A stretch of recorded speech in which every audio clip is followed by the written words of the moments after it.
Hello there, everyone. Yes, apologies for the bit of hot mic you just got before. That was unintentional. Thankfully, we didn't say anything too terrible. I don't think. But there we go. Anyway, a slightly different show than usual tonight. I'm joined by Sophia, Christina Botha. How are you? I'm okay, despite it being a very bleak week for trans rights in this country. Indeed. Yes. It has been. Yes, indeed. And we'll get on to that in just a moment. Do you want to tell us a little bit about you and pimp out your channel and all the rest of it? Yeah, I'm a political commentator. I'm trans. I'm also Jewish and disabled. You can find me on Twitter at Sophia Botha 74, and I have a YouTube channel, Sophia Christina Botha, which I might be doing more with in the very near future. But there are various interviews I've done on the chat, posted on the channel. The last of which is with Jackie Walker. Many on the left will know who she is. She's an anti-racist campaigner who unjustly got expelled from the Labour Party. Yes, which we might get onto a bit later if time/we can be bothered permits. The Labour Party's fuckery involving all manner of different things, including trans issues and Jewish people and all sorts. Well, in connection to that, because you mentioned it, I don't think last night, but I think the night before, a friend of mine who is trans, has been suspended. Let me just get up the.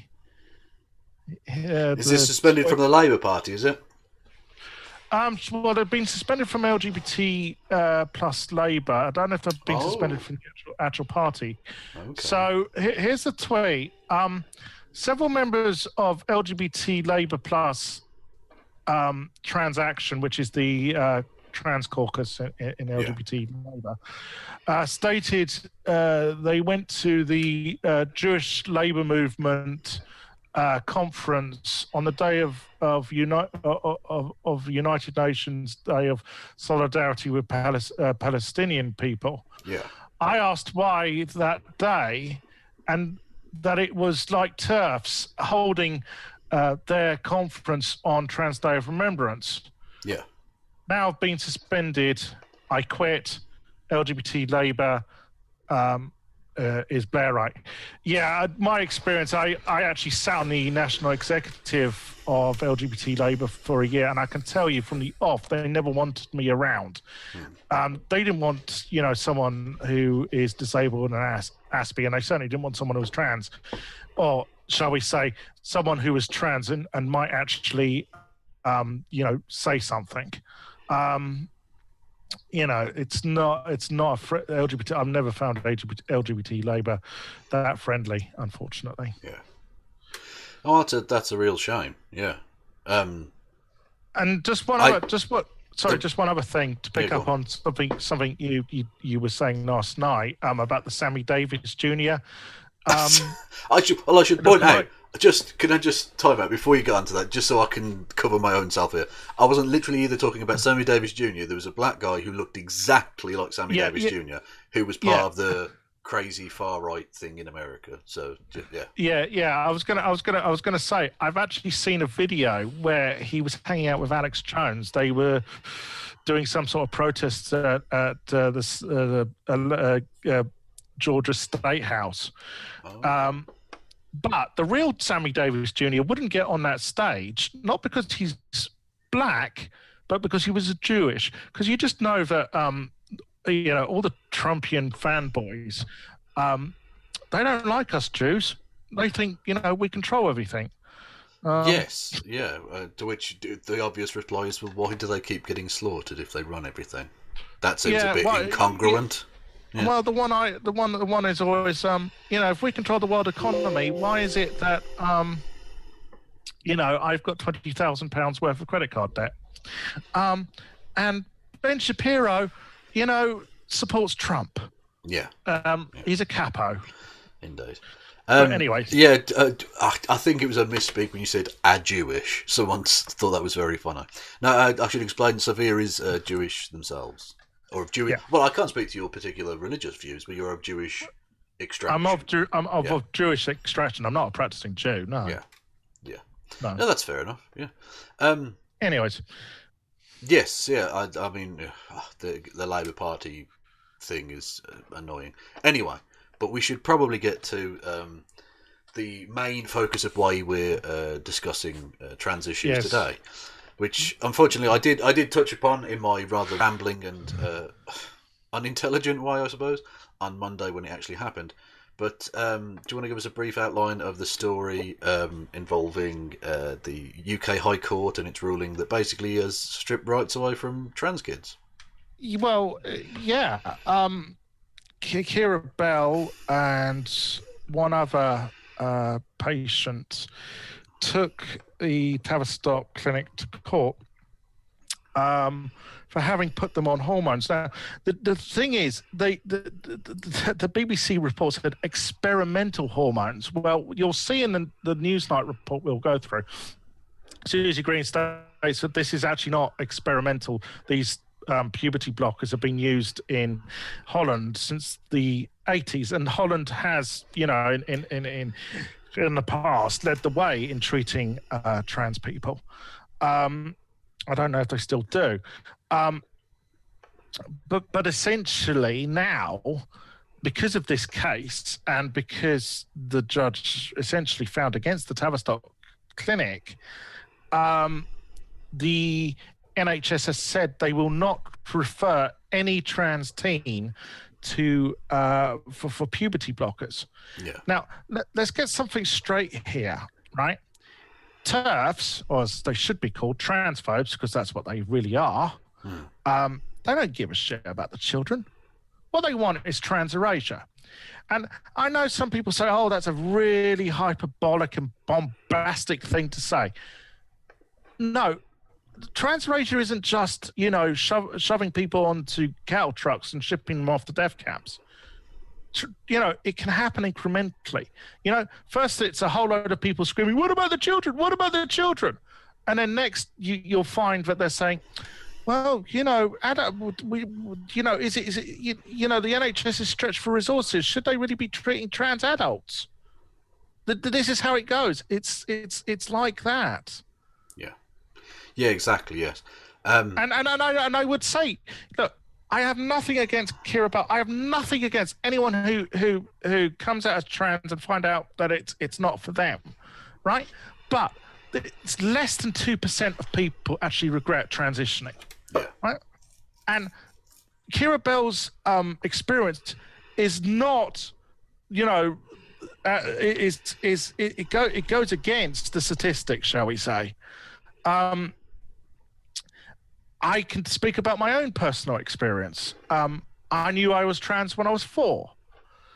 I didn't tell anyone until I was 11.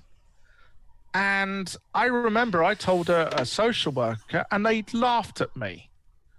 And I was seen as disturbed. Do we really want to go back to that? The fact that I wasn't. You see, the other thing I'm scared of now is it's not just going to be the ban on puberty blockers, but there's going to be an assault on allowing children to socially transition. Right? Oh yeah. Yeah, go on. Sorry. I was prohibited from socially transitioning because I was seen as, that I'm obviously I was becoming sexually aware in my teens, so they thought it was some sort of fetish. No, it wasn't. Yeah, I kept insisting, I am a woman, and I was always sent to some, child psychologist or then shrink, and told I was disturbed and that I was getting things wrong. Blah de blah de blah. That's not how I remember when I went to unfortunately I was in residential education which specialized in education for the disabled, And I remember the last place I was at, they sent me to see the school counsellor, who was actually convinced I had gender dysphoria. She was actually pretty convinced. And she said, look, I need to go and have words with various people about how we proceed. A couple of weeks later, she comes back to me and she says, look, what you need to do is get your hair cut and, smarten yourself up and, conform, basically. I don't know who had a word in a show like, but someone obviously did at the school. But anyways, when I tried to transition when I was 18, I did. I for various reasons I was unable to. And then when I was 28, I was in a strong enough position to try again. But one of the problems I had was because I'm disabled. I always thought, because I was disabled, I was going to need help. I was going to need help and support transitioning. As it goes, when I eventually did, I didn't. And one of the reasons that transition failed was because I was surrounded by what we would now call trans medicalists, true scummers, who were always telling me, "Oh, you need to be able to pass and then live in stealth, when you finally transition, blah blah blah, and you're not trans enough, and all the bullying bullshit you hear from Blair White. That used to be the norm in the trans community, I could tell you. Yeah. Right. Eventually, I did transition, and it was only because I sort of, when I failed to transition that time, I kind of went off and sort of sorted myself. There was some other stuff going on in my life. I sorted that out. And a trans friend who I kept in contact with came round to my house one bank holiday Monday, put 2 boxes in my hormones and said, get on with it. Don't tell anyone you're getting on with it. You've got nothing to lose. And that's, basically I did it. And I did it myself. I didn't need anyone else's help. Yeah, I might not be trans enough for the likes of Rose of Dawn or Blair White or India Willoughby, but they're all, insecure hypocrites as far as I'm concerned who are projecting. Yeah. Sorry, I had to go on that rant because, to tell you the context, I had a really fucked up adolescence because I was unable to socially transition. Yeah. Really fucked up. Yes. Thank you for going through that with us. Yeah. I think it's the thing we're about to go through. We're about to play you a bit from a show called Newsnight here in the UK, which is sort of the BBC's flagship nightly news show, I suppose, other than maybe the News at 10, maybe. But it's certainly one of the best, one of the biggest. And I think this is quite a good example of how the press don't always get it right by both sides in it, if that makes sense. Oh, yeah. Yeah, so we'll take a look at this and stop as we go along. If you want me to pause at any point, Sophia, just give us a shout. Now, the only specialist NHS gender clinic in England for children and young people today suspended new referrals for puberty blockers and cross-sex hormones for anyone under the age of 16 after 3 judges ruled that children could not give informed consent to the treatment. NHS England tonight confirmed those already receiving the drugs may have their treatment withdrawn if clinical guidelines recommend it. Stop. That could lead to suicide. Yeah. I'm not kidding. That could. Oh, absolutely, yeah. And they puberty, just I did. Let me explain something to the people. There's a statistic for you: 4 in 10 trans people try to commit suicide. I'm one of those. I've tried. Yeah, well, I tried several times in my teens. I'm glad it was. You failed, if that makes sense. Yeah. That's But thank you for surviving. Yeah. Yeah.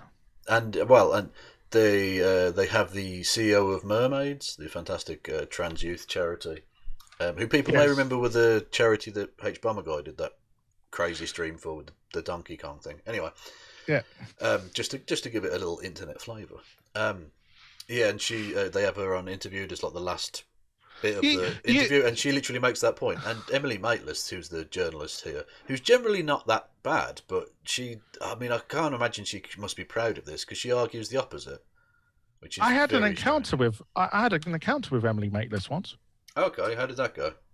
Well, do you remember that really big anti-Trump protests you were going to go to, but you somehow. Yes, I do. I do remember that. Yeah, there was whoever the fuck they were started rioting. The right wing. No, not that way. It was in July 2018, I think it was. Oh, was that when Trump came over for the state visit thing? Yeah, and there's 300,000 of us, right? Yeah. So we were right outside the BBC Portland Place, right? Yeah. And me and my friend Vicky, who's fun enough trans, we were standing outside waiting to go off, and all of a sudden, above the window, from one of the windows in the office block, we saw Emily Maitlis filming us on her phone and dancing for some reason. Okay. Did you question her as to why she was doing this? Well, we couldn't. That's really strange. She was dancing. Yeah, okay. She seemed to be dancing for some reason. She might just needed a piss. She was just trying to dance the jitters away. I don't know. Yeah, well, there were drums banging, I think. So yeah, she was just getting her groove on. That's okay. Yeah. The landmark judgment against the Gender Identity Development Service at the Tavistock and Portman NHS Foundation Trust means that in future treatment with puberty-blocking drugs will only be permitted where a court specifically authorises it. Deborah Cohen, our health... That's quite dangerous. The thing is that this judgment is a mess in the first place, and it has it. I think you brought this up yourself when we covered it on Tuesday. This actually could have implications for things such as abortion. Yeah.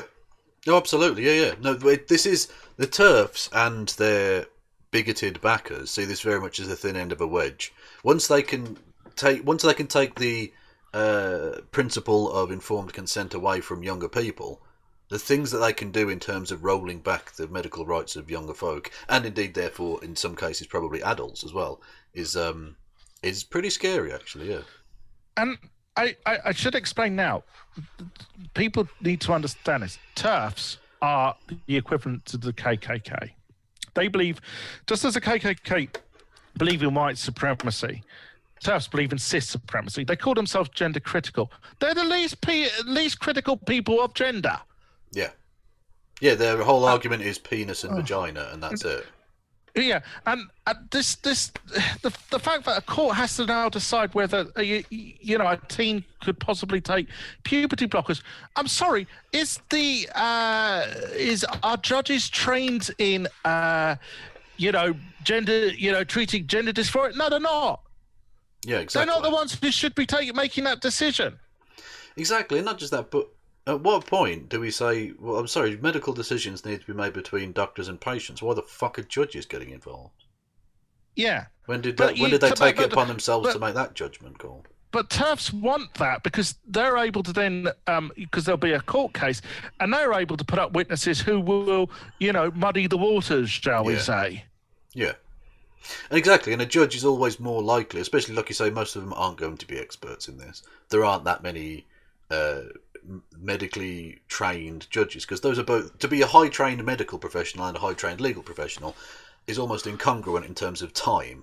It would take so long to be both of those things, so they have to have reliant on expert witnesses, and so they'll often side in the most conservative with a small c fashion in terms of doing nothing, which is to not have puberty blockers, to just allow nature to take its course, because they'll have transphobic shitbags who claim to be experts who will muddy the waters and make the judge think, well, I don't want like a bad case of a kid, taking a wrong medical thing on their conscience, on their record. So the judge will just basically go with the null situation, which is fucking terrible. Yeah. So you were going to say something? No, carry on. Oh, sorry. Okay. Health correspondent and her producer Hannah Barnes initially brought concerns over the Tavistock's policies on child consent to the fore in a series of reports for Newsnight. They have this report on the judgment today. Today, a major decision that will affect the care of thousands of young people questioning their gender identity.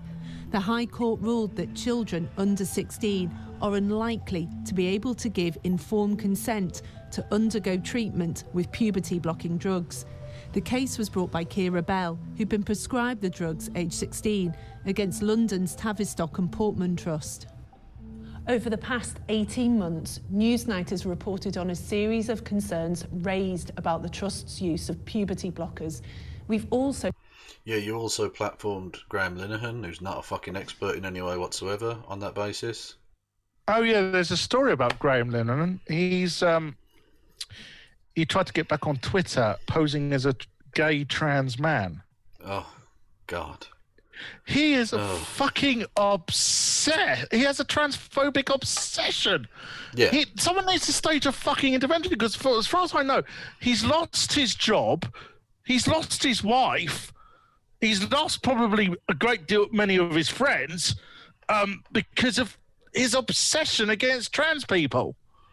Yeah, exactly. Yeah, he's bizarre, and like I say, I've got no problem with them interviewing medical experts, even if they don't necessarily 100% agree with me. But at least they were a trained medical person. Whereas they just interviewed Graham Linehan and allowed him to spew bullshit for half an hour. It was Yeah, but they've done that before. Yeah. No, they had Sarah Dighton on, who literally said every man, but every man born with a penis, is a potential rapist. Well, unless they're playing silly word games, in which case every person that's ever been born is a potential rapist. But I presume that's not what they meant, but yeah. Yeah. Yeah. They reported on the challenges some clinicians said they had in raising questions about the care some young people received at the Trust's Gender Identity Development Service, England's only NHS service for young people questioning their gender identity. At the heart of today's ruling is the role puberty blockers play in a young person's treatment. Right. Stop. Right, that drug. Just go back a little bit to that medicine on the counter. Hang on. NHS service for young people questioning their gender identity. 1 second, it'll come round. There we go. At the heart of... Oh no, it's not the one. Oh no, not that one. Hold on, just carry on. Is the role puberty blockers play. That one. That Dectafirpine, right? I'm prescribed that. Right. It's an anti-androgen drug. It's a testosterone blocker. Okay. You'll have to go into some more detail because I don't know what these things do. Well, right, I presume that one blocks testosterone, but a bit more. Well, okay. There's two types of drugs I take. Okay, I take estrogen, right? That helps grow. Right. Basically, when I transitioned, I wasn't planning on actually going through Charing Cross at the time. What is Charing Cross for those? Right. Who don't know? Sorry. Oh, yeah. Charing Cross is the Adult Gender Identity Clinic in London. Right. Anyways, not to be confused with the train station of the same name. No. Charing Cross Hospital was actually in Hammersmith. I don't know why. Don't ask me why it's called Charing Cross Hospital and it's in Hammersmith. I didn't make the decision. Anyways, when I first transitioned, I used to get my estrogen or estradiol from a place called inhousepharmacy.com, which is an online place. They have certainly made it harder to get hormones from that place nowadays. I think they only now accept American Express and Bitcoin. Back then, they did accept all major credit cards. So I self-medicated. But what I found was, yes, I grew boobs. My skin improved, and all started to look a lot more feminine and stuff. But what the problem was that my body was still creating testosterone, so my brain still felt in a lot of conflict, right? So I needed something to block, my body creating testosterone. And I knew what it was, I knew what anti-androgens were, but I decided at that point in time that I needed medical supervision to take such a drug as that, because fucking around with hormones is one thing. Taking that stuff, that's the dictofurpine and anti-androgens are a lot more powerful drugs. So I decided I had to go through Charing Cross. There's a lot of horror stories about Charing Cross being really hard on patients. It's really funny because, as I said, I used to think I needed support, and I used to have a support worker who I'll call social worker Sue. And in hindsight, I now realise that she was actually a TERF, because I had to introduce to. Well, I'll tell you. Every time I said I wanted to transition, and I was looking for support, she would always try and persuade me not to. Right? I eventually introduced her to a trans friend of mine, and afterwards, she said, "Oh, they mutilated their body." Now, you got to remember, I didn't know what a TERF was back then. Okay, this is before I transitioned, but when I realised what a TERF was and what the kind of shit they say, I realised. That's TERF speak. That's the kind of shit you hear from TERFs. When I started self-medicating with hormones and I had socially transitioned, I remember she was like really off-puttish with me, really, really sort of like cold and distant. And I eventually had it out with her, and she said to me, "If you think I'm being awkward towards you, you've got, that's nothing compared to the shit ton of grief, that Charing Cross are going to give you." Well, as it goes, when I got to Charing Cross, because I'd changed my name, I'd socially transitioned, and I was self-medicating, within 2 minutes, the shrink was convinced I had gender dysphoria. He asked me what I wanted. I told him. That was it. Cool. Yeah. So, all this bullshit you hear about, the NHS. Look, if you don't look the part, sometimes, yes, they are hard on you. They can be brutal. But, if you've made the effort yourself, then, they'll look on you in a lot more favourable, have a more favourable perception of you. Okay. I'm not saying it. By the way, I'm not saying that you can waltz in there and con them, because you can't. Yeah. You do actually. I had to go for 2 assessments before they were truly convinced. Sorry, what I meant is the first shrink was fairly convinced, right? But I had to have a second, because it's always the practice to have a second opinion, right? So I had to go back to get a second opinion. But both shrinks, the second shrink did ask me a lot more personal stuff. But the conclusion was, yes, I have gender dysphoria, right? And the fact is, what people don't realise is that most trans people will instinctively know they have gender dysphoria. Yeah. It is something they want to. Now, some trans people obviously don't, some people will think there's something wrong with them and they've never heard of gender dysphoria, okay? That's true. That does happen, right? But I will say most trans people I know knew fairly early on in their life they had gender dysphoria. They knew what it was. Yeah. Yeah, and I think the point you raised about the TERF being in healthcare, I think that the NHS need to screen more carefully for that, because I don't think you can be realistically. She worked for a private charity. Oh, okay, but even so, regardless of the organisation, if they're dealing with healthcare of a sort, I don't think you can be trusted with a person's healthcare if you're obviously politically motivated. Well, it's funny because she retired, and I had got another support worker. And the other support worker has always been really supportive of me being trans, of the fact I'm trans. And she knew Sue. And I told her some of the stuff, and she said, "Christ, is that what she told you?" And I went, "Yeah." She was actually quite shocked. Yeah, well, because that's against the Hippocratic Oath, as far as I'm concerned. If you're if you're telling someone to do something you know to be medically inadvisable, that's ethically sketchy and potentially illegal. But anyway, let's move on. Play in a young person's treatment, the court found there is real uncertainty over the short and long-term consequences of the treatment, with very limited evidence as to its efficacy. This means it is, in our view, properly described as experimental treatment. But what is hold on. So it's ethical to allow a trans teen to go through, a puberty they don't want to go through, which will be traumatic and could lead to them self-harming. Is that it? Is that ethical? No, I don't think so. Yeah, it's ridiculous. I don't know that. The Tavistock have said they're going to appeal, so maybe it'll head its way up to the Supreme Court. Hopefully it does, and hopefully they take a more, or let's just say a less ridiculous approach to things.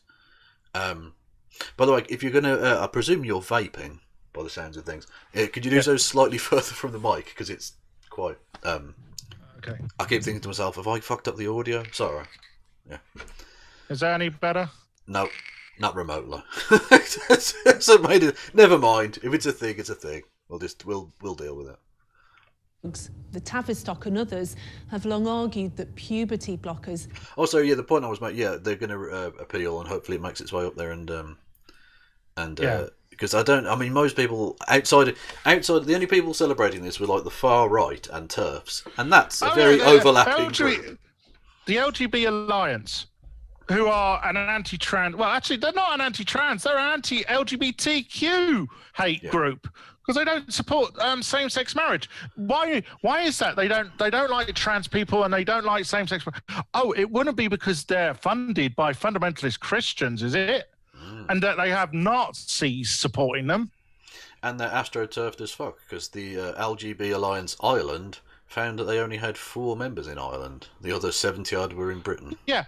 And they get far more. And I mean, the other week there's been another case recently about a trans teen who hasn't had access to treatment and have been on the waiting list for fucking ever.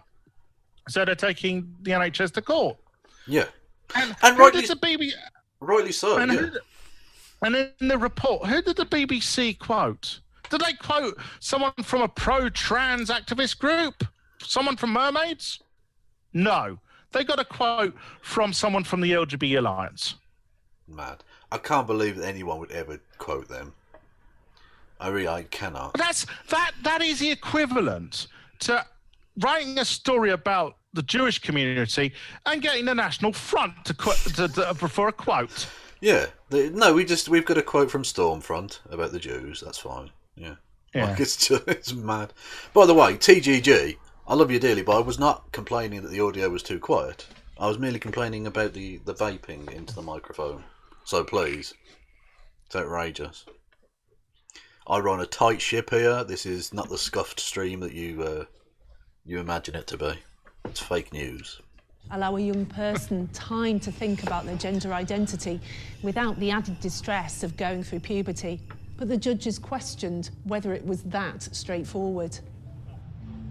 The court also went further, rejecting the Tavistock Trust's argument that the decision to take puberty blockers was entirely separate from the next stage of transitioning, the use of cross-sex hormones, testosterone for girls or estrogen for boys.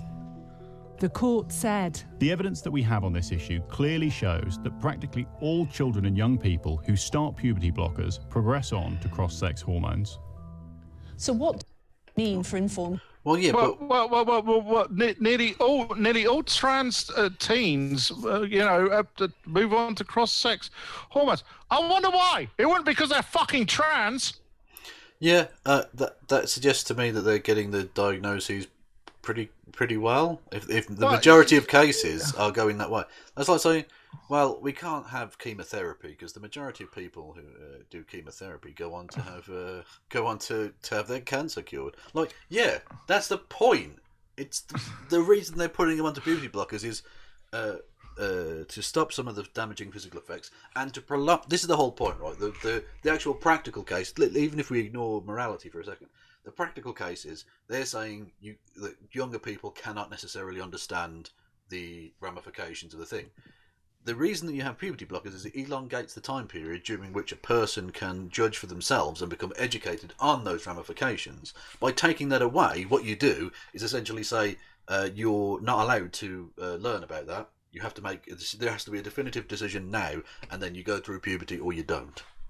Which is a ridiculous situation. Why not allow that extra time? Practically, what they've done is made it more difficult for medical professionals and younger people to exist. Yeah, exactly. Ban insulin. It's a gateway drug. God wanted diabetics. No, my mum's diabetic. I can do that joke. I'm diabetic. Oh, yeah? Good Lord. You're a diabetic South African trans Jew. Yeah, I know. It's been easy for you. You've had it simple. Good Lord. Consent. The available evidence suggests that starting puberty blockers would likely mean a young person would then go on to take cross-sex hormones. Would a child under the age of 16 fully understand the implications of this on their bodies in the long term? In effect, the court said no. It said it was doubtful informed consent was possible for under 16s, and even for those who are 16 or 17, it would be appropriate to Hold on. For those at 16 and 17, sorry, what was the age of consent in this country? It's 16, yeah. 16. So it's okay, you can sign up for the army, but you can't have medical procedures that you know are correct. I don't know about you, that seems a bit silly. Yeah, that reminds me when I was at boarding school. There was a kid there who was into army this, army that, and he was all right. The fact that he wanted to go and join, he was never going to be able to join the army, but the fact that he wanted to go off and pick up a gun and go and kill people, that's not being disturbed. But me wanting to be me saying I was a woman, that was disturbed, right? Yeah. If you're 16 or 17, it's okay. You can sign up to go and kill some brown people. That's fine, obviously. Yeah. But having medical procedure that might or medical treatment that might save your life, no, fuck you. Don't know about you, that doesn't seem like a justice system to me. No. The court, where there is any doubt treatment was in their long-term best interests. There is no age-appropriate way to explain to many of these children what losing their fertility or full sexual function may mean to them in later years. In this ruling, there are no winners. As of today, there will be no new referrals for puberty blockers for under 16s from the Gender Identity Development Service. And tonight, Newsnight has learnt that GIDS will have to review all current cases of children under 16 who are on blockers and get a court order if they wish to continue treatment. So, even someone who's started a medical course on this will now have to go before some fucking duff old judge, and they are. The High Court judges they literally sit there in woven wigs like something from the 17th century.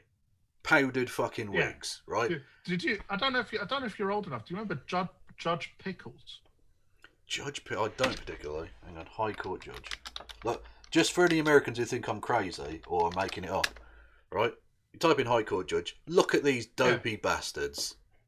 Hang on, I'll put this on the screen for everyone. That's what this is what they look like. It's a fucking circus. It is. It's a joke, right?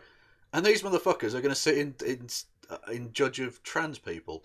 They don't look like they think that fucking, I don't know, brown people are real or something. What is this strange fruit, the banana? Like, what? Anyway, they're going to go before some duff old judge in a powdered wig, like a fucking Dickensian situation, and have to say, this thing we've already started and this kid's like depending on, the kid that they've tried years to get this situation into effect, can you please just allow that to continue? Yeah. That's not a healthy situation. I don't know why. No, I don't know why fucking Judge Pickwick Papers over here gets to fucking decide on that. Yeah, I just remember Judge Pickles. People who are of a certain age will remember Judge Pickles. He used to make zany fucking rulings. Well, was that the motherfucker with the the Mary Whitehouse thing with the promoting homosexuality in the play? Was that him? No. Okay. He was. I don't want to sort of get things wrong, so I don't. Oh, I'll look him up. Fuck it. I'll look him up. Judge Pickles, you say? Judge Pickles, English barrister in circuit court, who later became a tabloid columnist. He died in 2010. Well, there you go. Legal and political career. He was a Labour member. Okay, from 56 to 62. Judicial career. He publicly criticised the Lord Chancellor as a brooding, quixotic dictator. Okay.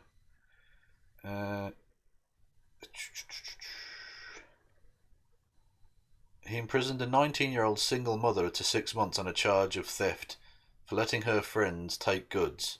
The sentence was replaced by a period of probation on appeal. He was a proponent of the legalisation of marijuana. Yeah, I know that. That's the one good thing about him. Okay. He appeared on The People versus Jerry Sadowitz. Oh, fucking hell. As a guest on Have I Got News for You? Ian Hislop told him it was a pleasure to be sitting opposite a judge. Pickles replies, it's a great pleasure sitting opposite someone who should be in the dock. Okay. So he just had a reputation for making really stupid rulings. Yeah. I just remember back in the day, he had a bit of a reputation for that. There was another judge around the same time. This is why I didn't want to.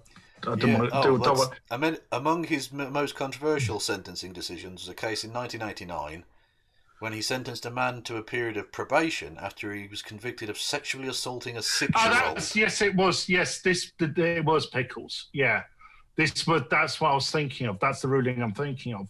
I wasn't sure if it was him. He gave us. Yeah. Oh my God! He jailed a woman for 7 days for contempt of court when she refused to give evidence against her ex-boyfriend who had assaulted her. So she was assaulted, and he put her in jail. Yeah. He's a lunatic. Anyway, so yeah, I mean that he's dead. But trust me, the modern law court people, high court judges are no better. Really, they're fucking crazy, and they're now going to be deciding the medical futures of children. So yeah, brilliant. What a great situation this is. Should we continue? Yeah. This is more of a black pill episode today. Apologies, bit doomer. But for the thousands of children waiting to be seen by the clinic, it's unclear what help there will be for them. Deb Cohen with that report. Well, we asked the Tavistock Trust to join us tonight. Nobody there was available. In a statement, they said the Trust is disappointed by today's judgment, and we understand the outcome is likely to cause anxiety for patients and their families. Our first duty is to our patients, particularly those currently receiving hormone-blocking treatment, and we're working with our partners to provide support for patients concerned about the impact on their care. It added the Trust seeking permission to appeal the judgment will not be making new referrals to endocrinology until we have more clarity. Joining me now is one of the claimants in that case, Kira. By the way, we should just point out, just for clarification, there is also a stay on this judgment until the 22nd of December, or if there's an appeal decision, which won't happen before then, so basically 22nd of December, on the basis that there's an appeal pending. So this actual case won't, the judgment won't go into effect probably until some point of the new year, but still. Can I just pick up on something? Yeah. There was no trans people in that actual report. No, there wasn't. Yeah. Although to be fair, there was only one person in the report, wasn't there? I think. Yeah. So they're doing. I suppose it's sort of difficult with social distancing and COVID to get face-to-face interviews with people, isn't it? Well, there's this thing called Skype. There's this thing called Zoom. There is. That is true. And they did that earlier. If we go, hang on, what time? 26:20. If we go back to here, look, you can. If you just look at the little thing, they're doing a Skype interview with two people there as well. So yeah, they can do it. But Kira Bell, who won the case today. Kira, for those who don't know you, just outline your own story for us briefly. So I was referred to the clinic at age 15, and I was seen from age 16 and I was put on puberty blockers that same year, and onto testosterone the next year, and then I went on to surgery through the adult clinic. Just explain to us, you suffered gender dysphoria as a girl. Yes. And you felt that you wanted to transition to become a man. Yeah. And then what happened? So yeah, when I first arrived at the clinic, my belief, that I was a boy, or that I should become a boy, was affirmed. There was no investigation into why I had those feelings. It was. Now, I can't speak to Kira's experience, and I don't wish to denigrate anything that she's saying here. All I know is that there are. Oh, is it they? Apologies, they. I think they're gender non-conforming now. Are they? Oh, okay. Well, I think I saw someone misgender them in the press. Then I saw them quoted as she. Apologies, they. I don't wish to denigrate their experience in the slightest. But I know that a lot of people who go into the Tavistock say that that's definitely not their experience of this. Yeah, there are some in the trans community accusing of lying. We don't know. No one knows. Yeah. Okay. But I just want to put that out there in case people. You can't just walk in off the street. But I've heard this bullshit before. Okay, I have to be careful what I say here. But a few years ago, before you had things like inhousepharmacy.com, there were essentially two routes you could go to get gender reassignment surgery, okay, or treatment.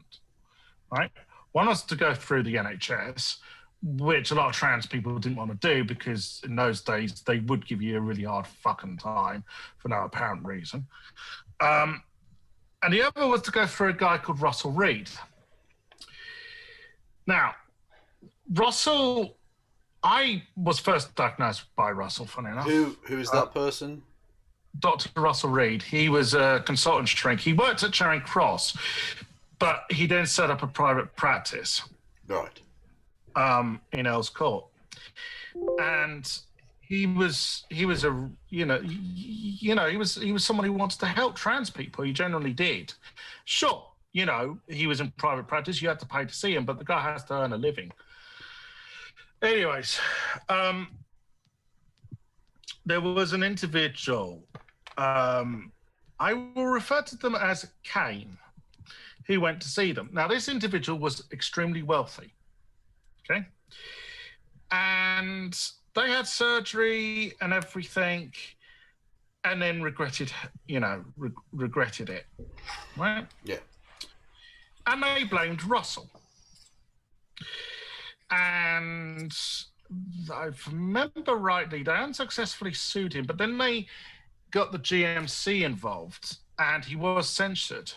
Yeah. They claimed, and this is why I know they were lying, they claimed that Russell, by the second appointment, was encouraging them to have gender reassignment surgery.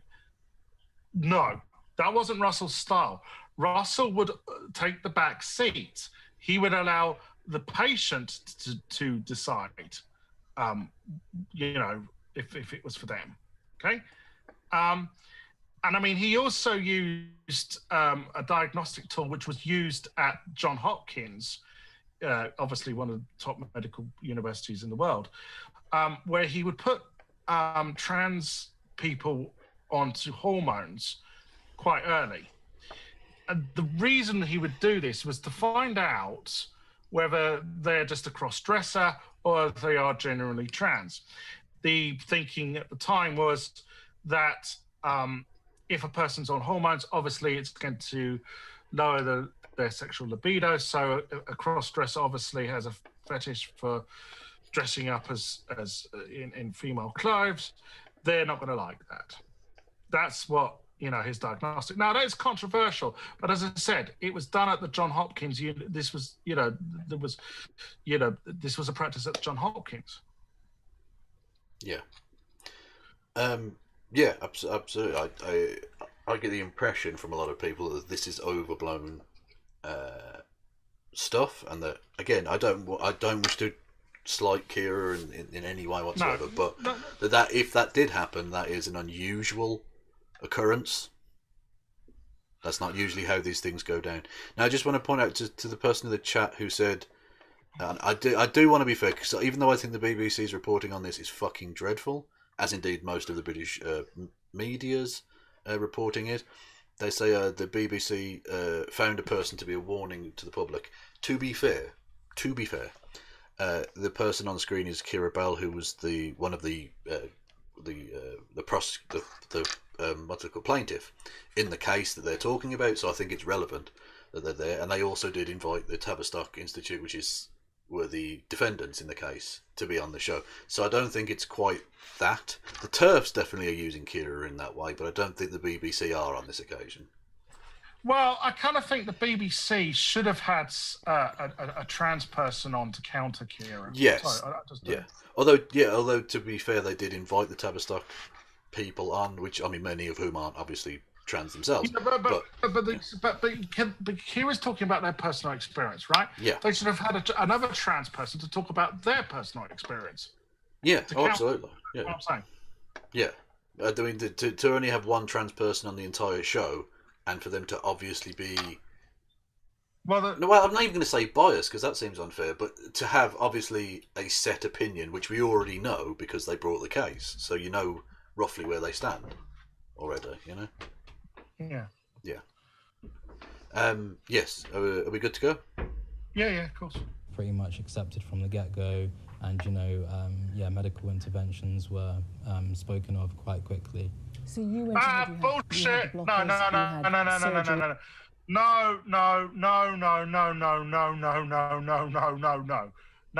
I'm calling bullshit on that one. Okay. Do you want to explain your reasoning? No, that's it. No, fuck's sake. I just don't believe it. I'm sorry.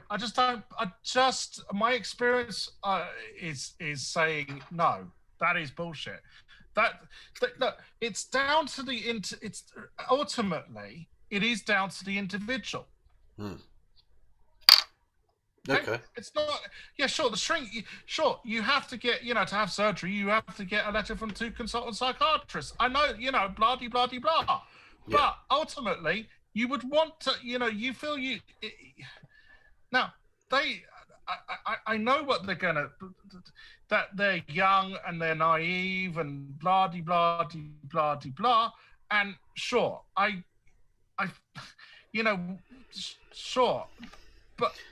Yes, as someone points out, that might be really Weasley wording here, that they were talked about at the second. So in other words, if someone briefly mentions in passing that that's a possibility, that's technically being talked about, but you're not literally saying, I think you should have bits dealt with in surgery. Or no, you wouldn't do that. Exactly. Okay. So that's why you're pretty convinced, it seems, that that's bullshit. Okay, that's fair enough. And then you decided that wasn't the right course for you. Yeah. Just realising, I think, that a lot of it isn't based in, it doesn't have scientific evidence behind it, and... Whoa there, Home Slice. What?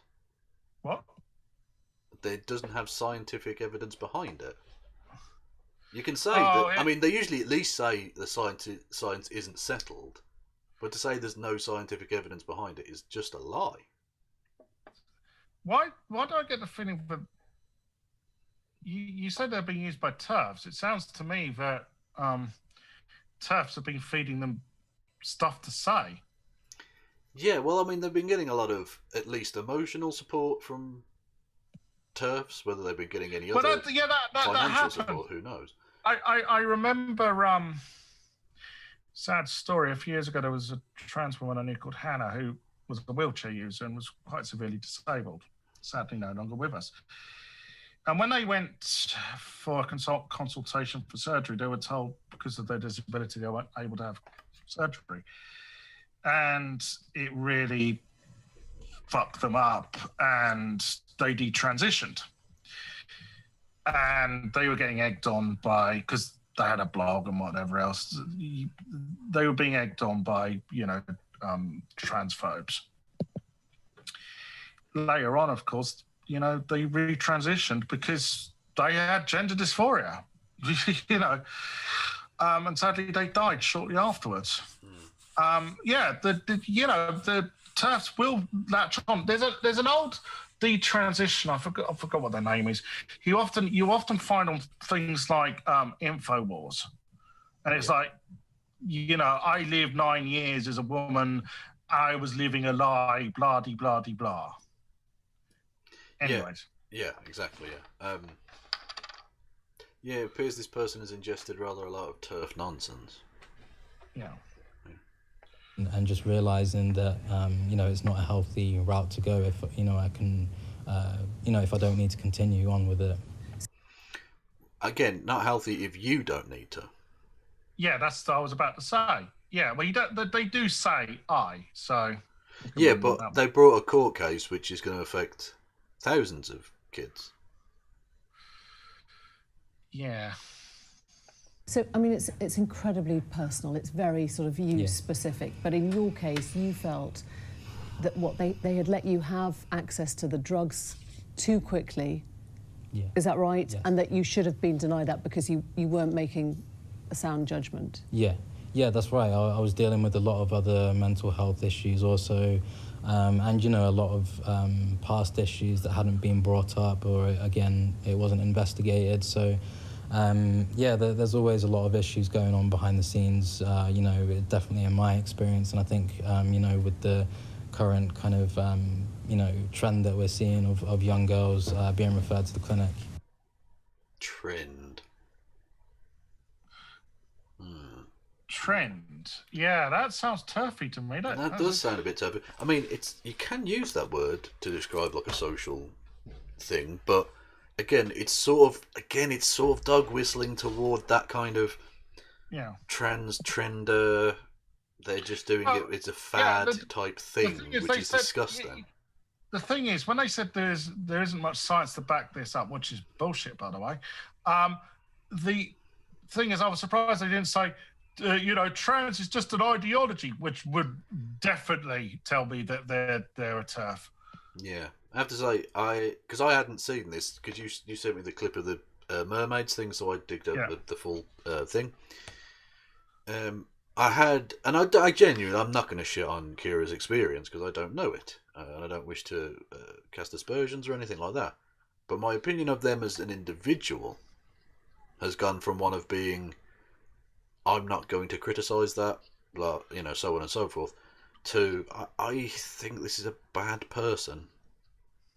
Fundamentally, this isn't just a mixed up person. This is a bad, toxic individual. Yeah, I mean, why have they gone on Newsnight? To spread TERF bullshit, by the looks of it. Well, yeah, that's what I was. It's the thing is, I don't know how they're in their early 20s now. I think. Yeah, 23. Yeah, it's look, the spotlight's on me. Yeah, that's fine. And if they just want to go and tell their story, that's fine. But to start going on about there's no science behind it. Oh, just suck a dick. The fuck. Oh. Anyway, apologies. I guess this judgment would stop them handing out the treatment straight away or after a short amount of counselling. But if you know, as an articulate young woman went to the court and said, I really mean this and I'm serious about it, there's every chance that the court would still have allowed you to do something which you would later regret, isn't there? I wouldn't say so, because, you know, they would have actually looked into the reasons, you know, why I wanted to proceed with the treatment.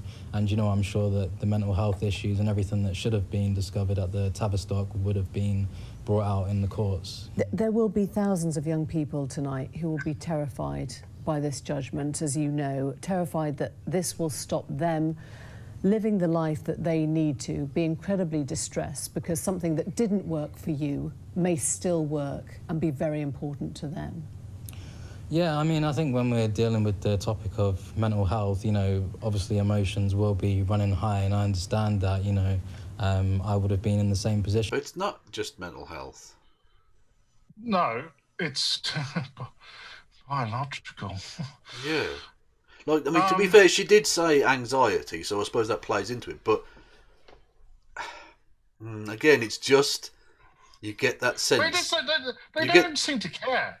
They no, of course don't. Not. No. Well, that's ultimately the fundamental point you have to remember with all of this is that even if TERFs want to love bomb you into detransitioning or whatever, they don't care about you. No, detransitioning may be right for some people, but the TERFs don't care. They just want to score political points and have their little victories. Yeah. They want to dunk on the trans folk or whatever, Yeah. They want to do their equivalent of their far-right fellow travellers and own the libs or whatever, Perhaps as someone age 16, for example, listening to what happened today, but again, the High Court, they came to their decision. They're high-tier judges, and they looked. So you don't worry about the kids now who, I mean, some of them might even have their current drug treatment. Yeah. They're high-tier judges. That's the high-tier judges at the court. Yeah, it's high-tier judges. I mean, technically that's true. They are at the High Court, so they are in the high tier of judges. But they're also sat there in powdered wigs, and if you ask them who Beyonce was, they probably think that was a 16th century Russian composer or something. They wouldn't have any clue. They have no idea of the real world around them. These are not people who should be making these decisions. When they think of trans people, they almost certainly think of transvestites. Yeah. That will be a reference point they will get because But men have been dressing up as women in Shakespeare and shit for centuries, so they'll get that. But you look at a judge's outfit, you kind of think, there's something going on there, isn't there? It's a bit delicious, yeah. A bit of crushed lemon. Can I just interject? There's nothing wrong with being a transvestite, okay? No, absolutely not. No, absolutely. Okay. Yeah. So some of the best people I've ever met, and some of the most perverted. You know what I'm saying? Yeah. Anyway. No, I'm only joking. I'm just saying in terms of their understanding of trans people. Yeah. Judges are not well placed. That's been done to me. It's been done to me in the past, several times, that people thought I was a transvestite or a cross-dresser, and I had to explain to them, no, I'm not. Yeah. Anyways. And if you can imagine such a thing, judges know even less than your average person about real life. Because they literally exist as judges. They're not normal people. Yeah.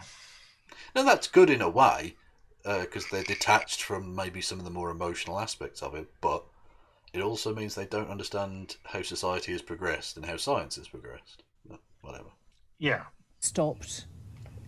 Do you worry about them? Yeah, of course. Yeah, I'm definitely concerned about them, and I completely empathise with them. I think that better mental health services need to be put in place to help. Sorry, go on. No, you fucking don't. You don't empathise. You just forgive yourself. All right, I'm just going to say it. Does appear so, yeah. That person through the period that they're going through. I think that's the vital. Hold on. Because the period that they're going through. Oh, so it's just a phrase, is it? Again, it's. It might have been for you, but it's not for other trans kids. See, that's a telltale sign. Phase. Yeah. Sorry. Yeah, exactly, yeah. And the fact that they brought this case, knowing it's potentially going to fuck up all these kids. Kira Bell, there could be somebody who isn't allowed and wants to be allowed.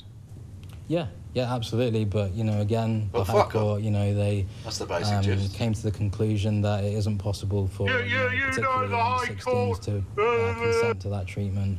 And those protections are put in place for a reason. I don't know. Stop. Do you notice that she is asking them, do you realise the ramifications of bringing this case? And they keep deflecting.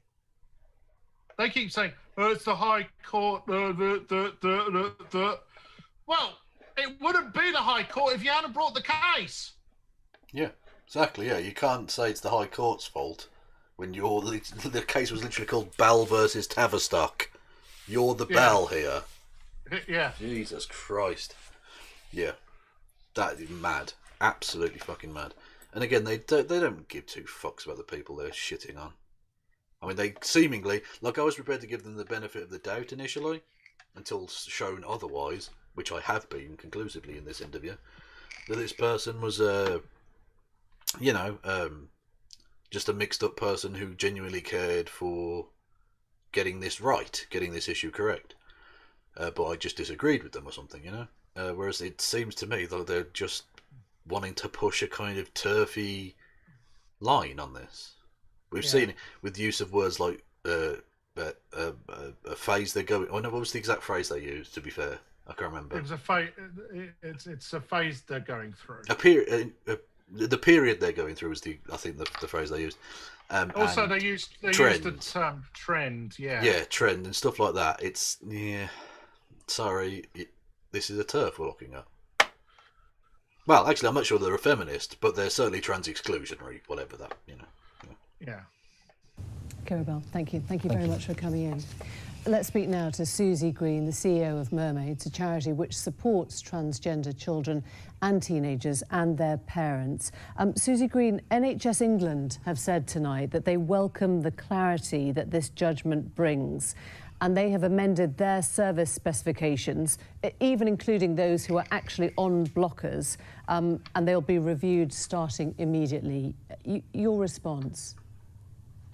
I think it's a disaster, quite frankly. I think this is ushering a new era of discrimination against trans people. Nobody else has got this kind of measures in terms of young people and their autonomy over their own bodies. It is only young people who are trans who are being subjected to this.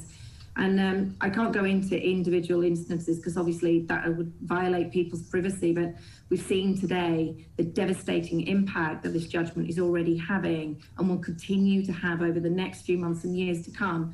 Our helpline and our forums being swamped by families and young people who are personally impacted, and the inevitable rise in self-harm and suicidality we are seeing is worrying. Let's deal, if you don't mind, let's... And actually, yeah, Okay. First of all, right, okay, so she's right. Okay, Yeah. Everything Susie Green says here is right, and I should say I've actually met Susie a couple of times, and I really wish Mermaids had been around in my day when I was growing up.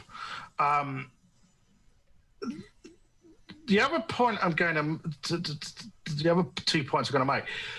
First of all, Emily Maitlis just dismisses this. Yeah. Right? Oh, never mind about trans people committing suicide. Oh, that's not an issue. No, of course that's not an issue. Yeah? No. Yeah, preventing suicide. No. The other thing is, the day after this was broadcast, on Twitter, Susie Green was trending, and there was a load of TAFs saying, oh, here she goes again, using, suicide as emotional blackmail. Well, that's because TERFs are okay with us trans, people committing suicide, aren't you? Because you want fucking trans erasure, you fucking cunts. Yes, indeed. And of course, it isn't. Even if it were emotional, whatever, it's also a medical issue because people die. So it's suicidality is a medical concern. Yeah. So they're just wrong both ethically and medically. So Yeah. Which is not surprising. They are TERFs, but there we go. Yes. So let's hear Emily Maitlis try and both sides this in a really frankly shameful way. Let's deal with those separately. This is not, as you'll know, it's not denial. All it does is put it back to the courts to make the final decision. So they're not saying no one can have this treatment. They're just saying we need to get this right. We need an extra level of checking. Yeah, but not checking by an expert. Checking by some fuddy-duddy twat at the High Court. Yeah. Some prick who wouldn't know a transgender person from a hippo. Yeah. There's no... They're not... It's not an extra check. it's just an extra hurdle that people who already have enough fucking hurdles in front of them or face will have to jump over again. And this hurdle, again, depending on the judge you get, because it's pot luck, it could be a 1 foot high hurdle or it could be the fucking Great Wall of China. You don't know. Yeah. So we don't end up with the kind of regret that you just heard a moment ago from... This is all predicated on the idea that the British legal system works. And it doesn't. Anyway, Sarah. Kira.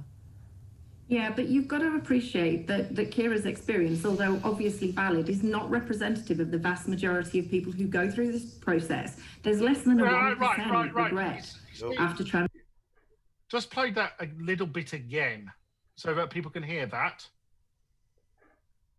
Get this right. We need an extra level of checking so we don't end up with the kind of regret that you just heard a moment ago from Kira. Yeah, but you've got to appreciate that Kira's experience, although obviously valid, is not representative of the vast majority of people who go through this process. There's less... You see that she states that's absolutely what I've been stating. 98 to 99% of trans people who go through the process have no problem. Yeah, some of them, have some sort of medical problem afterwards due to surgery, unfortunately. But most are far happier having undergone gender reassignment. Okay. Kira's experiences are in the minority, in the smallest of minorities. Yeah. And so because one person, because of one well, okay, I know there's two people involved in this case. Though the other person involved is a mother of an autistic. Yeah, she was anonymous. She went under Mrs. A. Yeah, I think that's more to do with the fact that their mum might be, somewhat dubious of trans stuff, shall we say. There is a well-known TERF, for instance, whose kid is trans, and they became a TERF because they weren't having their kid transition. Fucking hell. Right. Yeah. But as Suffolk Sky says, a perfectly apt question, albeit not a moot question. What's the phrase I'm looking for? Rhetorical question. Hang on a second, I've lost it now. Went off the fucking screen. Here we go. Like, in what world does a random strange old prick in a wig who know what's best for a kid better than an entire fucking medical team? Correct. Yeah. That's the basic crux of the situation, yeah. So doctors can decide that this is the right way to go, and then a judge can step in and go, nah, fuck you, and then go back to, I don't know, snorting coke off a 9-year-old's arse or whatever high court judges do. Less than a 1% regret after transition. Are we saying that it's so much better not to be trans that will sacrifice the happiness of those 99 trans young people who need this treatment? I guess what we're saying is that the court weighed up thousands of pages of evidence. They took those views into account. They heard from young people, 3 GIDS patients who were submitted by the Tavistock. They've done their homework on this, and they think more protection and more guidance for young people is used with these highly unusual, innovative drugs that they know very little about. No, these drugs are not fucking hell, they're not experimental. Yeah? No one's being used as a fucking lab rat. There's decades of fucking studies in the use of these drugs. Yeah. Yeah, exactly, yeah. That is deliberate BBC bias against transphobic bias. Yeah. But I mean, to be fair, Miss Green steps in and I think does a reasonable job at trying to slap down the transphobic nonsense, if nothing else. Yeah. Sorry. These have been used for over 3 decades. This is not experimental treatment. Not in this specific way to start the transitioning process, which, as you know, it does. No, they have. The Dutch instigated this kind of treatment in the 1980s, late 1980s. This has been used routinely to treat gender dysphoria. So clearly the Newsnight team didn't do their fucking homework. Well, no, of course they're not fucking going to.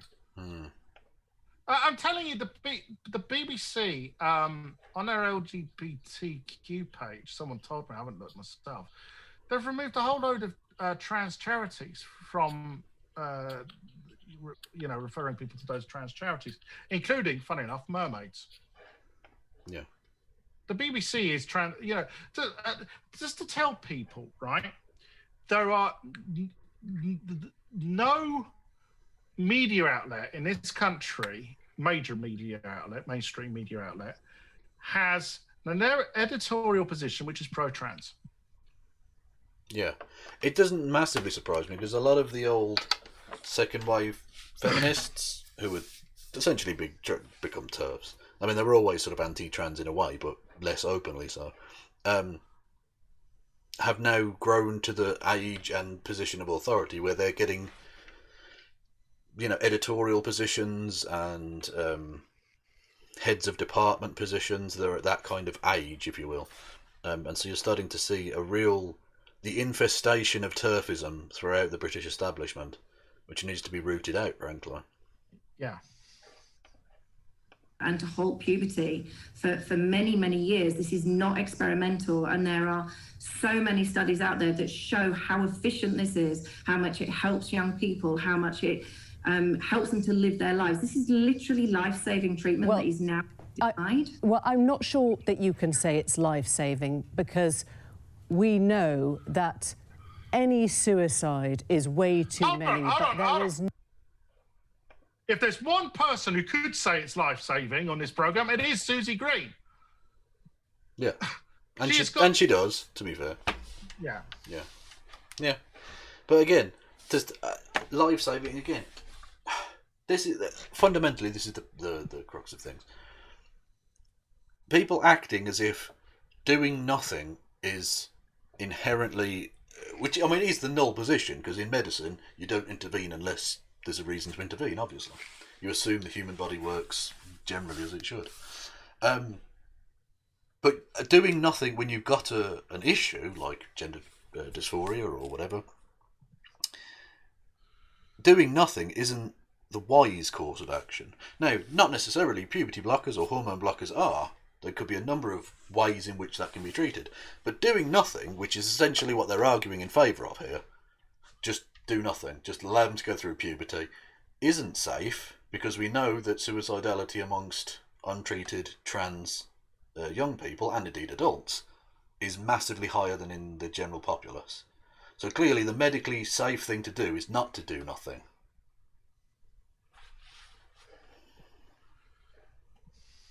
Yeah? Any thoughts? Yeah. Sorry? I agree with you. Yeah. Oh, okay. I was wondering because I thought that they're not saying anything. Shit. Have I cut them off or something? Oh, bollocks. No. Okay.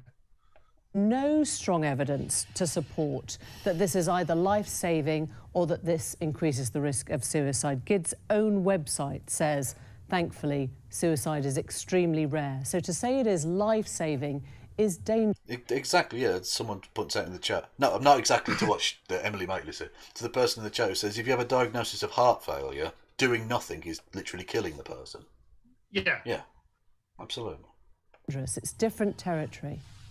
I don't think so. Not when this is anecdotal. This is what parents are saying to us. This is what families and young people are saying to us, that this is literally something that they desperately needed, that their children desperately needed, that this is something that literally saved their lives. So this is anecdotally from parents.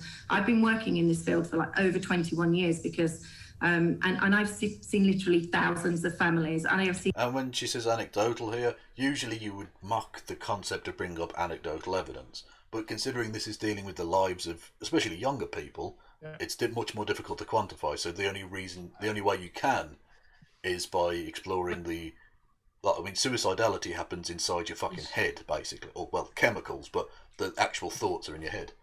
So there's no way of quantifying that. It has to be anecdotal. You have to talk to another person and they tell you stuff back, is the point. The other thing I'd suggest people check out is a woman called Debbie Jackson. And she is an American. I think she lives in Missouri, or is it Missouri? I can never pronounce. Well, it's Missouri, but some people pronounce it Missouri, which is wrong. Yeah. She I remember Blair White did a video shitting on her, saying that she indoctrinated her child as trans. When in fact, I do know that story. Yeah, Blair White said that this person had indoctrinated the kid because they were a trans activist who made their kid trans, without not telling the audience that it was actually the way around. This person was an evangelical Christian brought up in that way, whose kid was trans. They found out the kid was trans, looked into it, and became a trans activist in order to support their kid. Yeah, and gave one of the most touching speeches I've ever heard about having a trans child. In fact, it reduced me to tears the first time I saw it. People should check it out. Yeah, Blair White is not just true scum, but just scum. Yeah. The difference, the positive difference that access to puberty blockers gives to young people, that allows them to get on and live their lives without the torture that is puberty. And we know cannot bear is horrendous.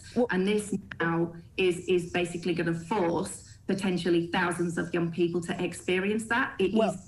I think it's different. I wouldn't for a moment contradict your own experience or what you've heard from young people, because as we said a moment ago, this is intensely personal and every single person is different. But but you're saying that we should look at the one person and not the 99 people. Yeah. Which goes rather again. Not that I'm saying we shit on the one person either.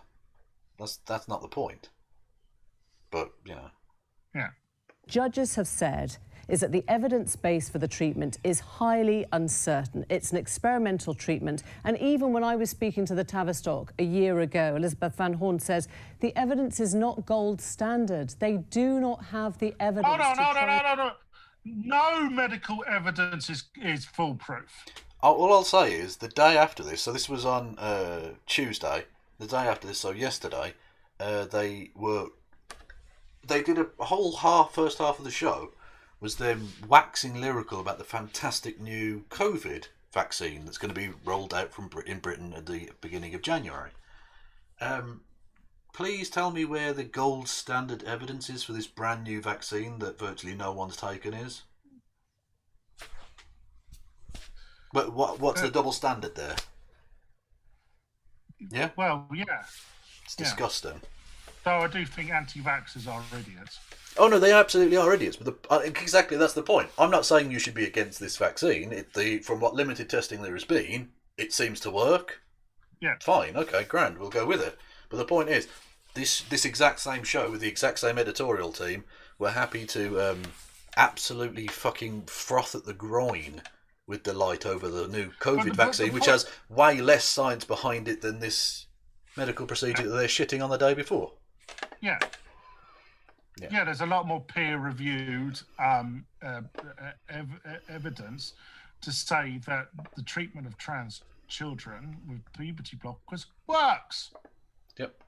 In fact, their report says so because, as it stated, most trans youth move on to cross-sex hormones, as they call it, which tells you. But the vast majority of people, of kids who go through the Tavistock are getting the right fucking diagnosis. Yep. And draw conclusions about the benefits of this. And surely an extra layer of protection can only be a good thing. Is there any other treatment pathway, whether it is new or established or well-versed, that has ever had to go through a court for a young person to be able to access? I don't think so. And I think whether it is deemed as being experimental or not, whether they're going to ignore the breadth of international evidence that shows how good this treatment works for young people and the positive outcomes, even if they ignore all of that, are they going to not listen to young people? Susie Green, thank you very much for joining us. Thank you. Yeah, so...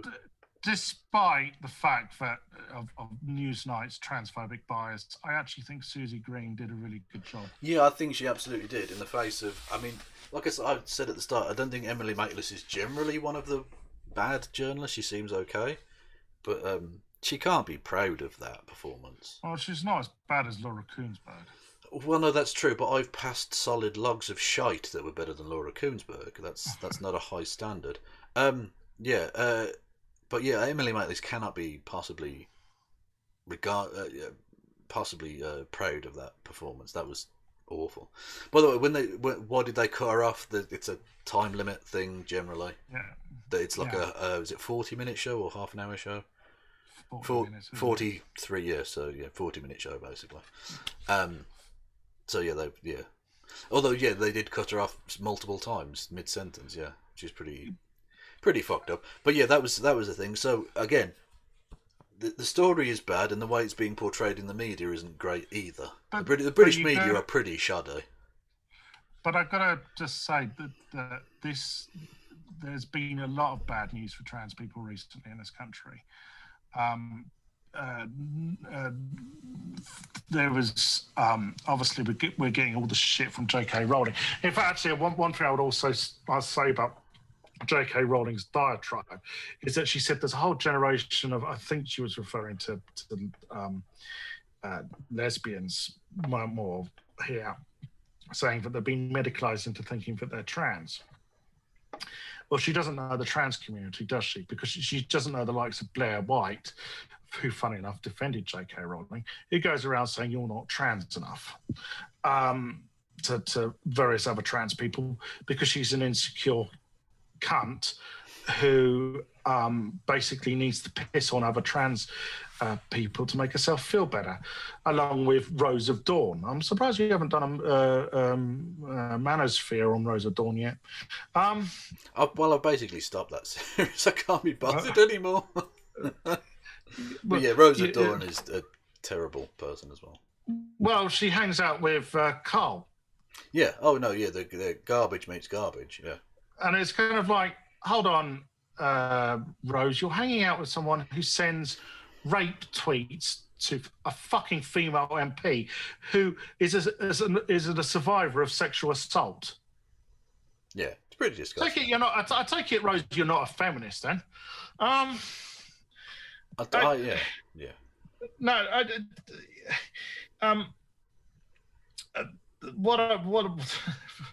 I mean, India Willoughby, of course, responded to this. Now, this is one thing I need to tell people. You might watch Good Morning Britain, and funny enough, Rose of Dawn was on Good Morning Britain not so long ago. Of course, sucking the cock of Piers Morgan. Not literally, I assume. That's not family-friendly entertainment in the slightest. You know what I mean. But India Willoughby is his usual shield, right?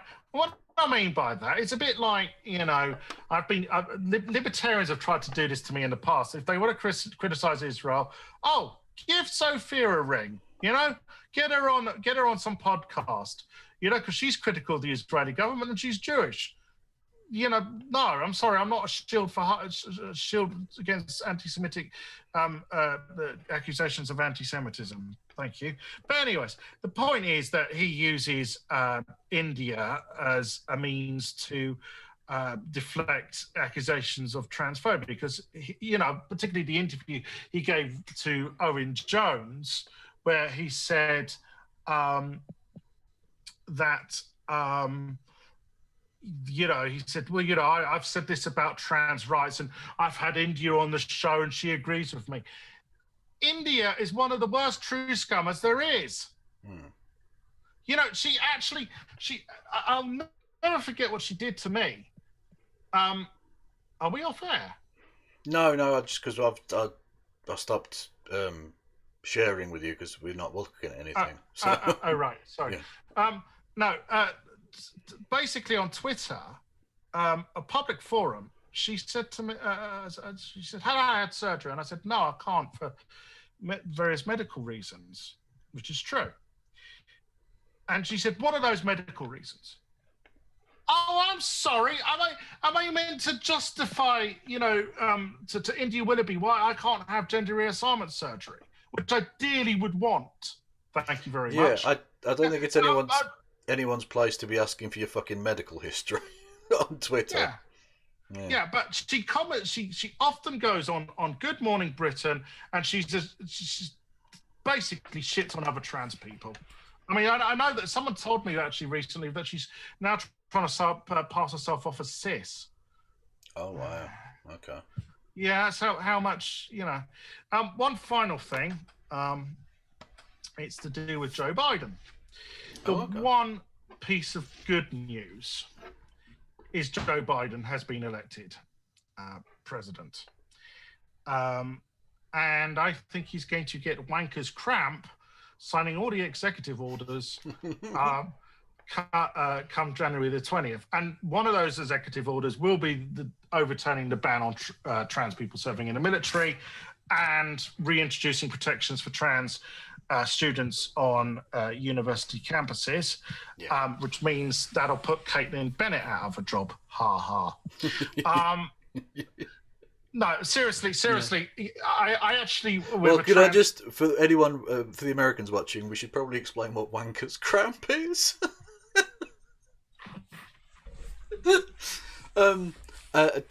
Wank is masturbating. So basically, if you masturbate too much, your arm would cramp up, I assume. So that's the joke there, that he's going to be using his arm for signing executive orders and such. But anyway, sorry, go on. Yeah.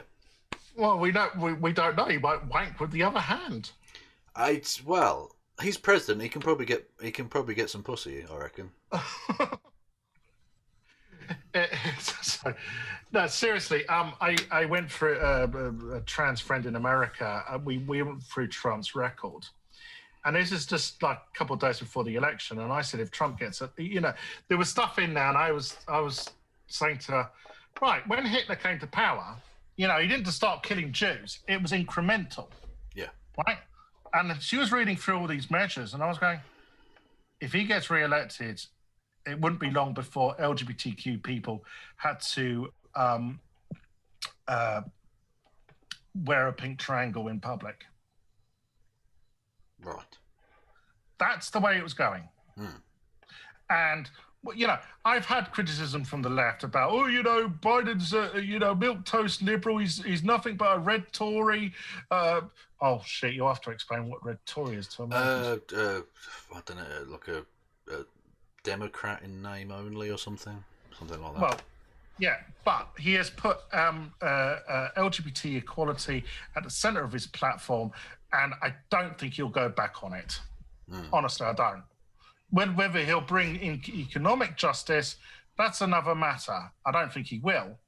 But at least he's not going to be rounding up LGBTQ people because they're not wearing their pink triangles.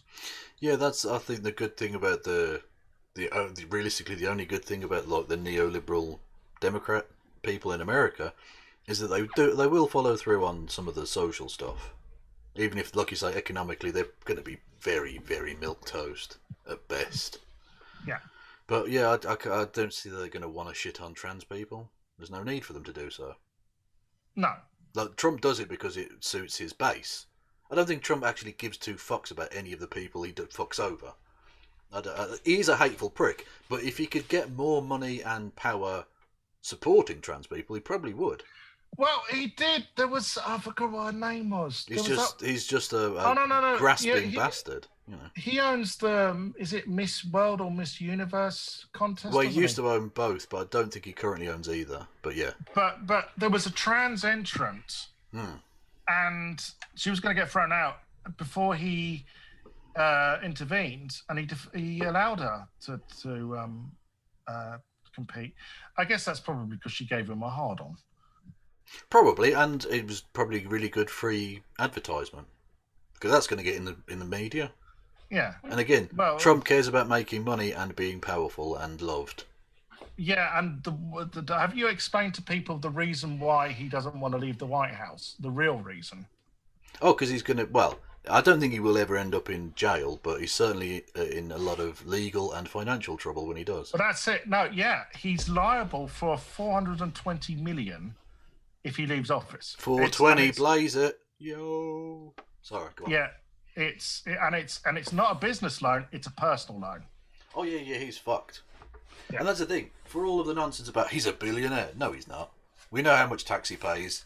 I mean, billionaires don't pay much tax, but they do pay some tax. Donald Trump's got no money. Yeah. Donald Trump is fucking broke.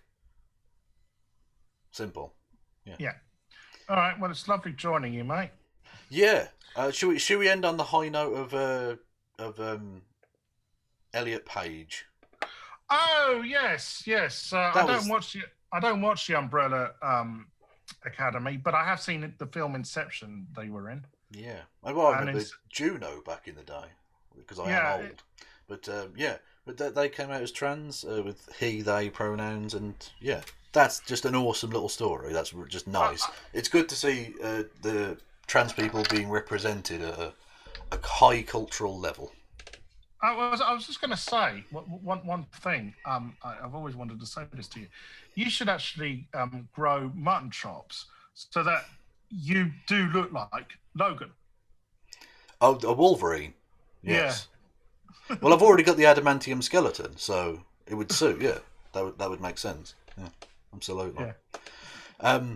And on that X-Men bombshell, thank you enormously, Sophia, for joining me. Thank you. It's not a problem. We've talked about various things on various platforms in the past, and I'd be more than happy to have you on again. And we had a big black dick join us once. We literally did. Yes, there was someone someone leaked the join thing back on the Google Hangouts when that was a thing. Do you remember when Google Hangouts was a thing? Yeah. And so yeah, and then some people joined in, and one person put a massive black penis on the screen, which I had to then go back and edit out because that would get taken down, and I think that was the purpose. Anyways, lovely joining you. Yes, go and follow Sophia. Please do go and follow me on Twitter. That's the main place I'm active. Well, and subscribe to the YouTube. They put out stuff very rarely, but hopefully more so in the future. And it costs you nothing, so go and do it. And yeah, thank you for joining me, Sophia. And please support Kevin. He makes great videos. Oh, thank you. And you know, I do love your videos. I really honestly do. I've loved them over the years. Well, thank you. I do it mainly for me, but I'm glad that other people enjoy them too. Yeah. Thank you. All right.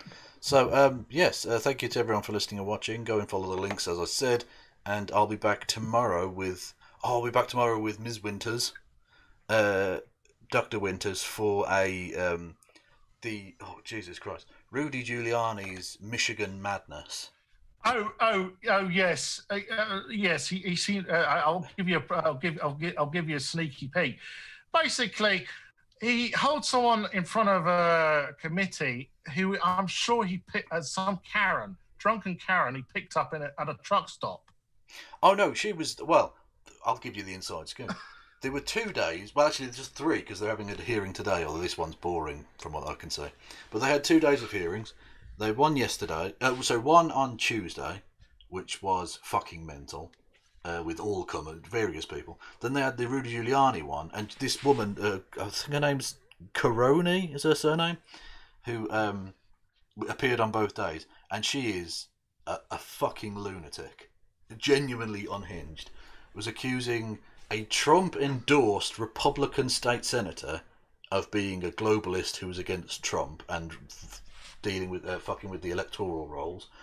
There was one of my favourite highlights was there was an incredibly sassy black woman from Detroit in a Trump cowboy hat, a spangly Trump cowboy hat, screaming about the blood of Jesus. Well, I saw the drunken Karen. Oh, that's the bit. There were loads. There was a guy who looked like Dr. Robotnik from Sonic the Hedgehog games, who said he was carrying a. Are you that old that you can remember Sonic the Hedgehog? I loved Sonic the Hedgehog. I'm a Sonic OG. Anyway, it looked like Dr. Robotnik and said he was carrying a thermometer with him in the room, and it was 85 degrees inside the county. As if that's right. Why is he carrying a thermometer? The man's a lunatic.